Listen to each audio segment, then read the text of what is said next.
ग़िज़ा जो ज़ियाबतीस के मरीज़ हस्बे ज़रूरत खा सकते हैं। तकरीबन तमाम सब्ज़ियाँ इस्तेमाल कर सकते हैं सिवाय शकरकंदी के।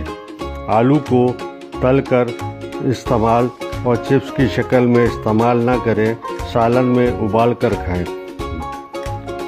इसके अलावा चने और तमाम दालें और नींबू भी इस्तेमाल किए जा सकते हैं। भिंडी, बंद गोभी, फूल गोभी, कद्दू, टिंडे, तोरी, सलाद का पत्ता, ककड़ी, खीरा, करेला, नींबू, हरी प्याज, हरी मिर्च, शिमला मिर्च, टमाटर, मूली, साग, पालक, हरी फलियाँ, मटर, लोबिया, शलजम, अरवी, चुकंदर वगैरह भी खाए जा सकते हैं।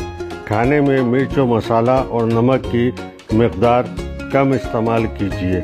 अचार, चटनी भी कभी कभार इस्तेमाल की जा सकती है।